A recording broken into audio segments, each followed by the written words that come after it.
याद रखना, किसी को अगर गलतफहमी हो, 500 वर्ष पहले बाबर के एक सिपह सालार ने जो कुंभ अयोध्या में किया था, जो काम संभल में किया था, और जो काम आज बांग्लादेश के अंदर हो रहा है, तीनों की प्रकृति, तीनों का डीएनए एक जैसा है।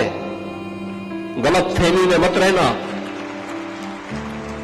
अगर कोई ये मानता है कि वो बांग्लादेश में हो रहा है, तो यहां भी बांटने वाले तत्व उनके लिए बेट बन करके खड़े हो रखे हैं, पहले से खड़े हैं। वे समाज के सामाजिक ताने बाने को छिन्न भिन्न कर रहे हैं। हमारे तीर्थ अपवित्र नहीं होते। चंद मुट्ठी भर आक्रांता आकर के भारत को पद्दलित करने का दुस्साहस नहीं कर पाते। भारत के वीर योद्धाओं ने रौंद डालते, लेकिन हमारी आपसी एकता में बाधा पैदा करने वाले लोग वे सफल रहे। और उन्हीं के जो जीन्स है वे आज भी हैं, जो जाति के नाम पर राजनीति करके सामाजिक ताने बाने को छिन्न भिन्न करने का प्रयास कर रहे हैं। दुश्मन बगल के देश में किस प्रकार का कृत्य कर रहे हैं, याद रखना। किसी को अगर गलतफहमी हो, 500 वर्ष पहले बाबर के एक सिपह सालार ने जो कुंभ अयोध्या में किया था, जो काम संभल में किया था, और जो काम आज बांग्लादेश के अंदर हो रहा है, तीनों की प्रकृति, तीनों का डीएनए एक जैसा है। गलतफहमी में मत रहना। अगर कोई ये मानता है कि वो बांग्लादेश में हो रहा है, तो यहां भी बांटने वाले तत्व उनके लिए बेट बन करके खड़े हो रखे हैं, पहले से खड़े हैं। वे समाज के सामाजिक ताने बाने को छिन्न भिन्न कर रहे हैं, सामाजिक एकता को तोड़ करके, आपको बांट करके फिर काटने का और कटवाने का पूरा इंतजाम भी कर रहे हैं। ये बांटने वाले लोग, बहुत सारे लोग तो ऐसे हैं जिन्होंने दुनिया के तमाम देशों में प्रॉपर्टी खरीद करके रखी हुई है। जहां संकट आएगा वहां भाग जाएंगे, मरने वाले मरते रहेंगे, यही करेंगे लोग। और इसीलिए आप सबसे मैं कहने के लिए आया हूं, हमने अगर प्रभु को अपना आराध्य माना है, उनके प्रति समर्पण का भाव है, ये तब तक अधूरी है जब तक हम उनके उच्च आदर्शों से कुछ प्रेरणा प्राप्त करके अपने जीवन को उसके अनुरूप न डाल दें, और उसके अनुरूप तैयार करना, अपने आप को उसके अनुरूप करना। रामायण का तो एक एक दृश्य अत्यंत प्रेरणादायी है, अत्यंत प्रेरणादायी है। याद रखना, देश का जो भारत दुनिया का सबसे पहला महाकाव्य कोई आया है, वह महाकाव्य महर्षि वाल्मीकि का रामायण ही माना जाता है। लौकिक संस्कृत का इतना अच्छा महाकाव्य दुनिया के अंदर कहीं नहीं है, किसी के पास नहीं है। एक धरोहर है आपकी। प्रभु को भी स्थानीय बातें बहुत अच्छी लगती है। तुलसीदास जी ने रामचरितमानस भी अवधी भाषा में रची, कितना लोकप्रिय होगा, पूरे देश के अंदर छा गया।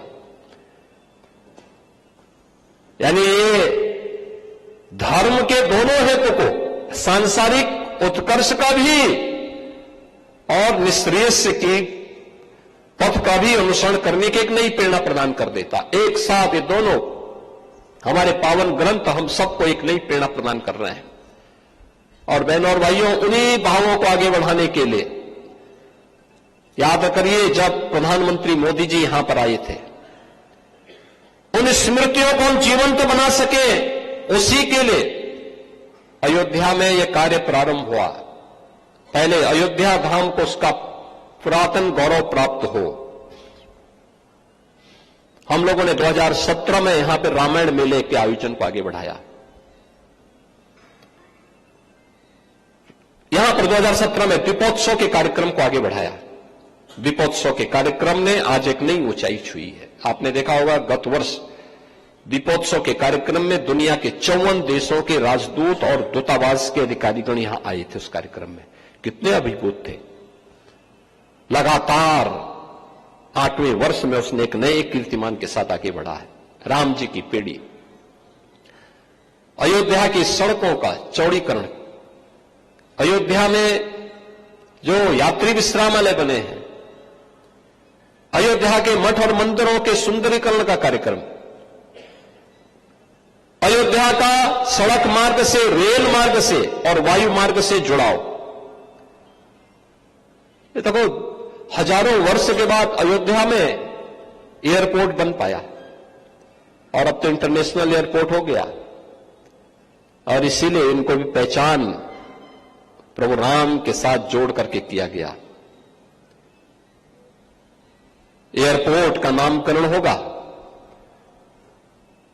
महर्षि वाल्मीकि के नाम पे, उनके नाम पर, उनकी श्रद्धा, उनके प्रति श्रद्धा का भाव व्यक्त करते हुए इंटरनेशनल एयरपोर्ट भगवान वाल्मीकि को समर्पित है। यहां के भोजनालय माता सबरी, जिन्होंने भगवान राम के संकट के समय वन में अपने बेर, जूठे बेर ही उन्हें प्रस्तुत कर दिए। कितने भाव विभोर थे, वो भूल ही जा रही थी कि मैं क्या कर रही हूं। लेकिन भक्त की भावना का प्रभु किस रूप में सम्मान करते हैं। ये भिल्ली सबरी के बेर, और इसलिए यहां की रसोई माता सबरी के नाम पर। पहला आश्रय वन के समय देने का काम निषाद राज ने किया, तो रेल बसेरा जो यात्री विश्रामालय हैं उनका नामकरण निषाद राज के नाम पे होगा। भगवान राम के सर्वाधिक भजन गाने वाली सुर सम्राज्ञी लता मंगेशकर के नाम पर एक चौराहा आपने देखा होगा, कितना सुंदर बना हुआ है। क्या है, लोग अब सेल्फी ले रहे हैं, अयोध्या की पहचान बन रहे हैं सब। ये अब अयोध्या की पहचान बन रही है।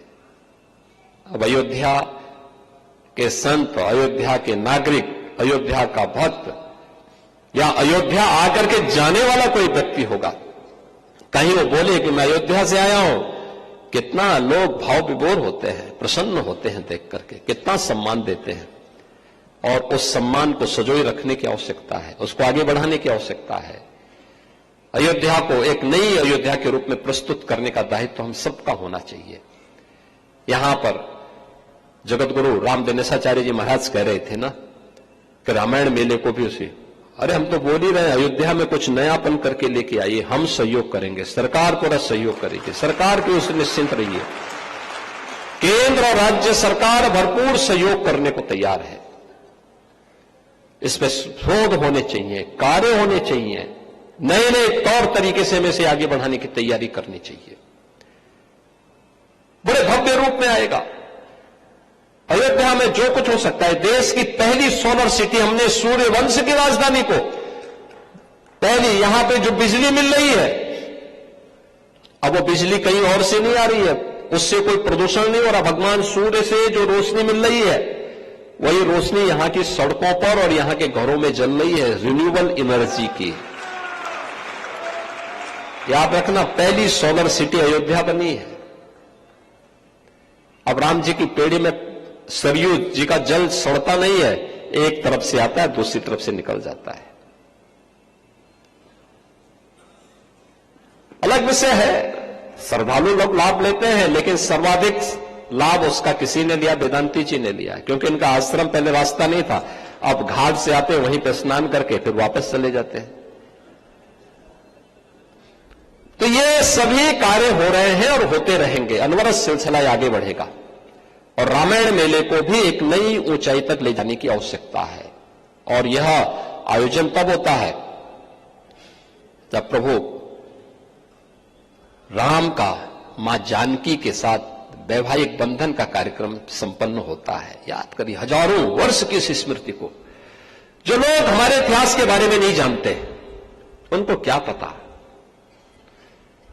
वो अपने अनुसार तिथि निकालते हैं। वे ज्ञानी हैं, कुछ भी उनको पता नहीं। अरे 5000 साल पहले तो महाभारत ही हुआ था। उससे भी हजारों वर्ष पहले प्रभु का अवतरण इस अयोध्या धाम में हुआ था। और हजारों वर्षों की विरासत को हमारे ऋषि मुनियों ने, हमारे संतों ने, हमारे विद्वानों ने आज भी अपनी स्मृति का हिस्सा बना करके उसी श्रद्धा भाव के साथ आगे बढ़ रहे हैं। और श्री राम जानकी विवाह के अवसर पर एक रामायण मेला उसको और भी नई ऊंचाइयां प्रदान करता है।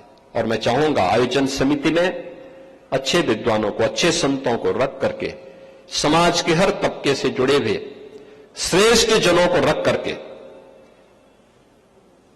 इसको एक नई ऊंचाई तक आगे बढ़ाने की आवश्यकता है। रामायण पर शोध किए जाने की आवश्यकता है। और यह हमारा सौभाग्य है कि हमारी सरकार चित्रकूट धाम को भी सुंदरीकरण के बड़े कार्यक्रम को आगे बढ़ा रही है। लालापुर, जहां महर्षि वाल्मीकि का जन्म हुआ था, उसके सुंदरीकरण के बड़े कार्यक्रम को आगे बढ़ा रही है। और राजापुर, जहां संत तुलसीदास जी का जन्म हुआ था, वहां पर भी सुंदरीकरण के एक बड़े कार्यक्रम को लेकर के हमारी सरकार काम कर रही है। यह सिलसिला लगातार चलेगा। आध्यात्मिक और सांस्कृतिक विरासत को संरक्षित करते हुए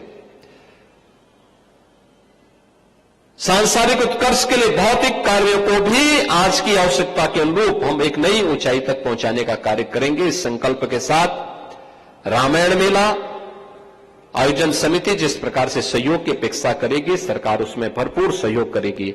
मैं 45वें रामायण मेला